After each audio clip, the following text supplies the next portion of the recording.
beautiful people. So here we are, full moon. March's full moon, known as the moon of wind. Absolutely love that.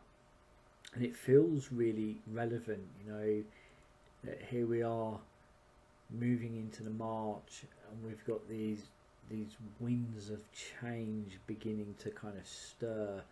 You know, I remember a really lovely friend of mine was saying, you know, and I shared this story with you, but saying that, you know, equinox is really nature's new year,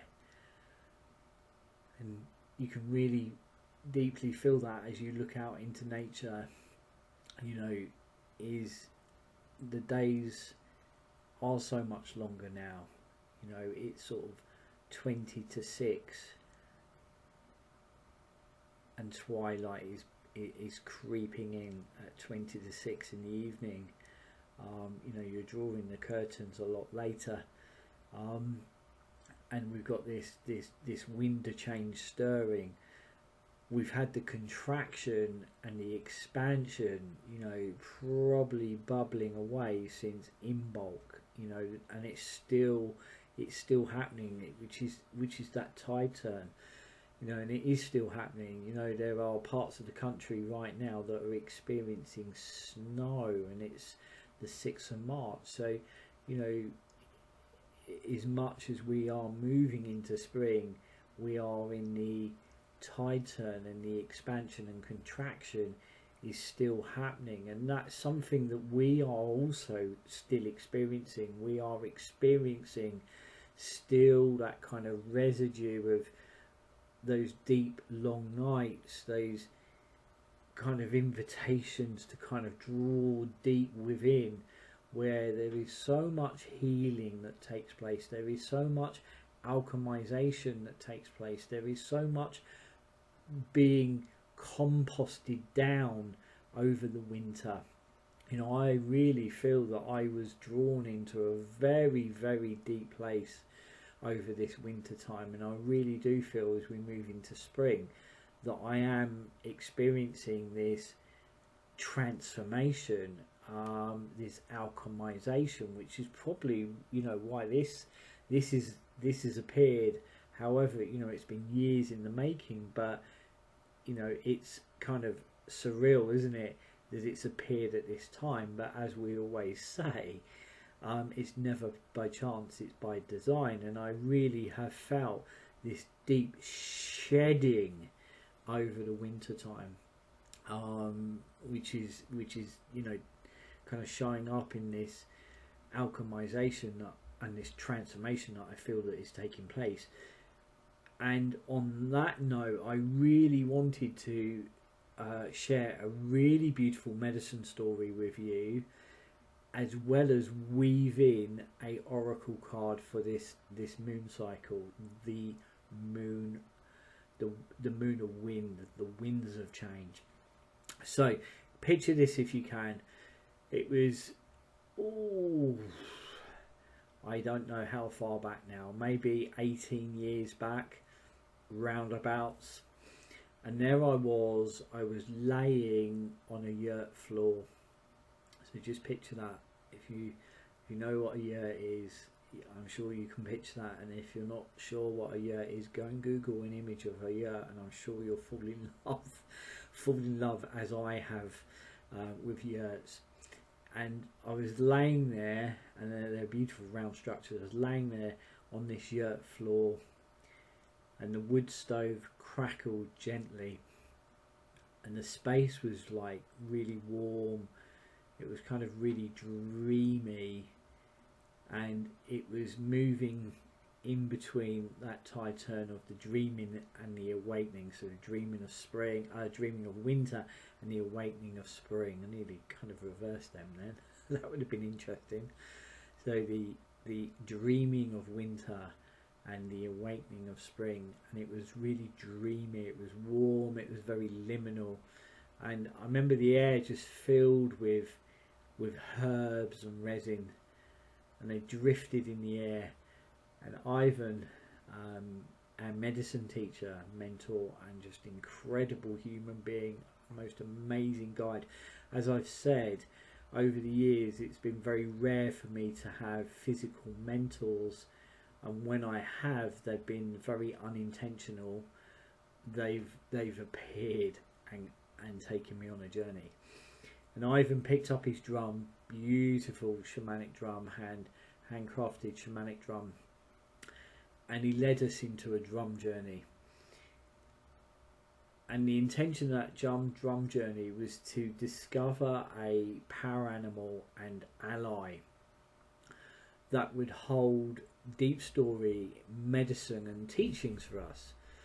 And the idea is that we're led down into this, what's known as the underworld, and you're led down into this landscape, and you go down, down, down, and then you kind of come out, and you come out into this landscape. And there will be a power animal, like a animal guide, like a spirit guide, but from the animal realm. And when you kind of go down, down, down into the underworld, what you're doing is you're going down, down, down into your subconscious. You know, it's like, I'm sure science will get there as we move forwards. And as I've gone kind of down, I've come out into this landscape, and after a while I could see this vast heathland that led up to this hillside, like this tor, and on the edge of this heathland was this dry stone walling that ran up into a small copse of woodland, a small copse of trees. And I remember kind of looking across this landscape and looking up at the sky, and I was searching for this power animal and thinking, I can't see it. Where is it? And I'm looking, and then my kind of like focus fixed on the dry stone walling, and it was like just before sunrise, and there was a sense of it feeling really, really kind of cool. And as I say, it was, you know, literal time was in between the dreaming of winter and the awakening of spring. So it was in that expansion, in that contraction.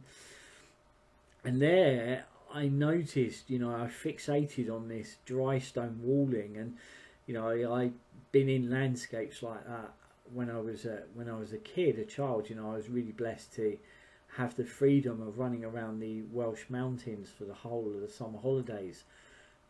My dad used to hang glide, so we would go up to family friends up in North Wales, not far from Snowdonia, and run around the, you know, I had the freedom of running around the mountains. The dry stone walls, you know, it's something I really, really, you know, relate to. And there, just there against the edge of the dry stone wall, I spotted an adder. I spotted this adder snake. And I remember feeling really, really surprised. Yet there she sat, and she sat tight, and I knew very deeply that it was a she. It wasn't a he, it was a she. And she sat tight against the dry stone wall in the shade, and it was actually really, really cold. And it was early in the morning. As I say, it was just as the sun was rising. And it was cold, it was misty, and there was a feeling of frost. And I felt with every fibre of my being that she was waiting. There was just this stillness, and there she was waiting for the sun to rise a little higher, and for the sun to hit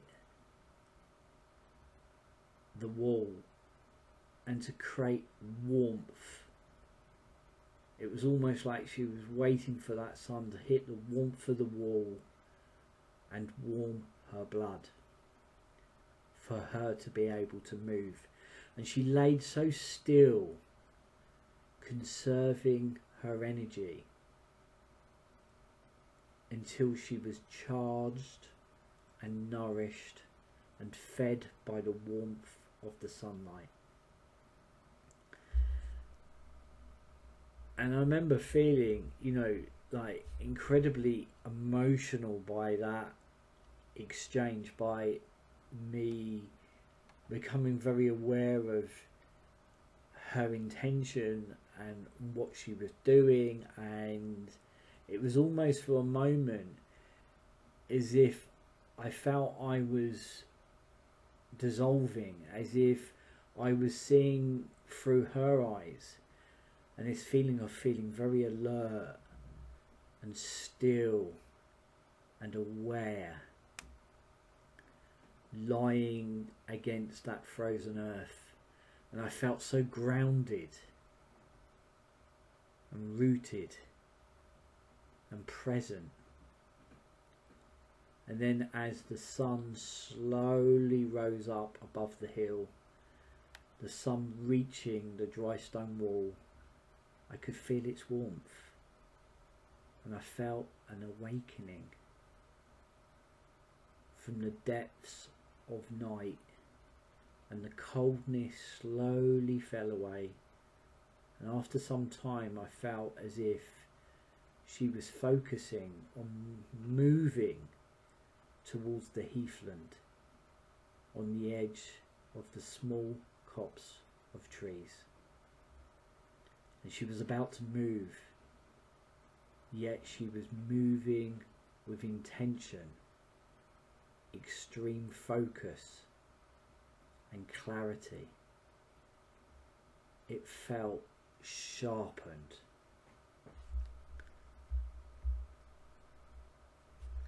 It felt as if again I was seeing through her eyes. And then she moved swiftly, steadily, fast but sure, but not hurried. And then she rested amongst the heath once again in the sunlight. And I remember coming out of that journey feeling really emotional, feeling like there was layers and layers and layers of teaching, and her medicine and teachings are so profound. She teaches me to discern how we use our energy, but it's only in the last decade has that really been taking hold in me. It's like these medicine teachings, they grow within you. They don't just take hold and alchemize on the spot. They grow within you. However, there are times where they alchemize and grow on the spot, but they grow within you. She teaches me how to discern how we use our energy, and with whom and with what, to deeply know where to place it, to where it adds the greatest value, and where it makes the most difference in our lives and the lives of those around us, for it to never be wasted, consumed, stolen, or ripped away. It's a powerful, humbling teachings. And this is why, people ask why the snake above the wayfinder. This is why she sits on my hand above the wayfinder. As I said in last week's video, the wayfinder is on the right hand. My leading hand is the hand that moves me into the world, that I do so with the guiding hand of spirit, that we may never, as a clan and tribe and community, that we never ever lose our way, and the guiding influence of that beautiful medicine experience of the adder, showing us, teaching us how we use our energy, how we discern how we use our energy, where it goes, to whom and to what, to deeply know where to place it, where it adds the greatest of value. So we are never alone. These teachings and teachers and guides and allies show up in so many different ways. I've never forgot her teachings, and I think they've grown more deeply within me as time has gone by.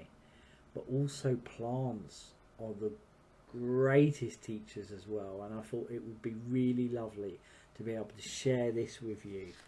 You know, one of her plant teachers is the mugwort, profound.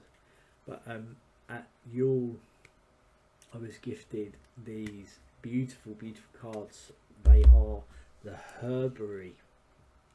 Comes with this really stunning book, and they are medicine plants from these lands. So let's take an oracle card.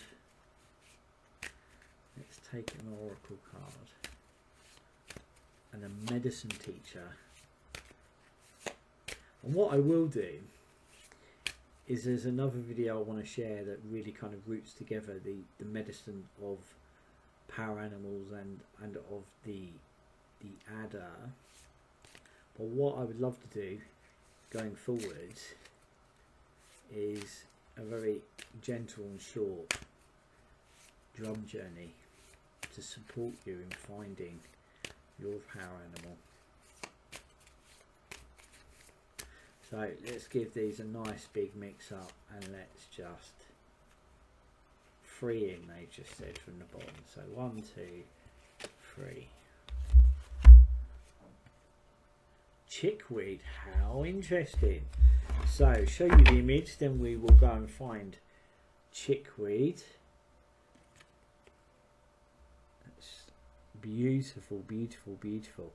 I think this is going to be interesting, looking at what we've just shared with the adder. There's something telling me, just looking at the imagery, like with the microscope, fine detail, focus, which is what she was showing us. It's like the focus, sharp focus, a sense of presence. Just looking at the microscope, maybe. And the key words really interesting as we move into the awakening, as we move into March and the wind, the moon of wind, the winds of change, is the words at the top are start fresh. So should we have a peep at what the herbary says to us? Let's have a look. Let's find her. It's such a beautiful book. It's actually one of the first, so which is really interesting, isn't it? The first, it is the very first plant in the book, but we shuffled them good and proper. Okay, so have a listen to this. Chickweed sings of bright beginnings. And think about, like, I was just thinking of the medicine of the adder shedding the skin. Okay, the dreaming of winter, shedding the skin, and then the awakening of spring. Chickweed sings of bright beginnings, and I have in April, I have also a birthday, so you know this time of year really resonates deeply with me. And also it's kind of that rootedness, that groundedness, Taurian by nature, welcoming you to her path. Her tiny star-like flowers whisper. Beautiful, all those star-like flowers. Beautiful. Star-like flowers whisper it's time. Not sure you're ready? No worries. Gently she'll break cells open, renewing energy and life. Chickweed reminds you wherever you are is a fine place to begin. She'd joyfully demonstrate by tumbling from any possible place for new growth, from neglected farmstead flower pots to abandoned urban planters. She chips away at old ideas on a foundational level, opening your internal windows to let in fresh thoughts, sloughing off what no longer serves, the shedding of skin. What's keeping you from making the changes you crave? Perhaps you've been hauling around slowly asserted insecurities or anger. See who you are without these burdens, she suggests, smiling as she guides you to begin. Just beautiful, absolutely beautiful. Let's see. I'm just going to, because there's quite a bit to read, but I'm going to read this to you. Look for little stars. It's easy to figure out the best way to move forward when life gives you big flashy signposts, but it can be harder when the path seems mundane and mapped only by the smallest of lights. Chickweed reminds you to look for those small lights. Her Latin name, Stellara, means little star. What little stars are you ignoring as you search for floodlights and fireworks? What bright beginnings are mouldering as you wish for something bigger? Is the trail unspoiling at your feet while you have your eye on the distant horizon? And I think, as I say all of that, it feels very deeply connected to the medicine story that we were sharing, because, like, you know, the snake adder, she moves swiftly, but she's really grounded, and she's aware and focused on everything in front of her. And I think, you know, if I kind of really take a moment to really integrate that and digest that, I think that's at the heart of the work that I do, is to notice the finer details. As Spirit often say, all information's information. So I hope that this really stirs up some alchemy for you this full moon. Hope it stirs up some thoughts for you. I hope that that kind of like opens up a whole nother space for you. And as always, it is a heartfelt pleasure. Those of you that are interested in joining us on our Beyond the Hedge community space, there'll be a link here to the previous video and links to Beyond the Hedge community space. As always, it is a heartfelt pleasure, and until next time, keep shining.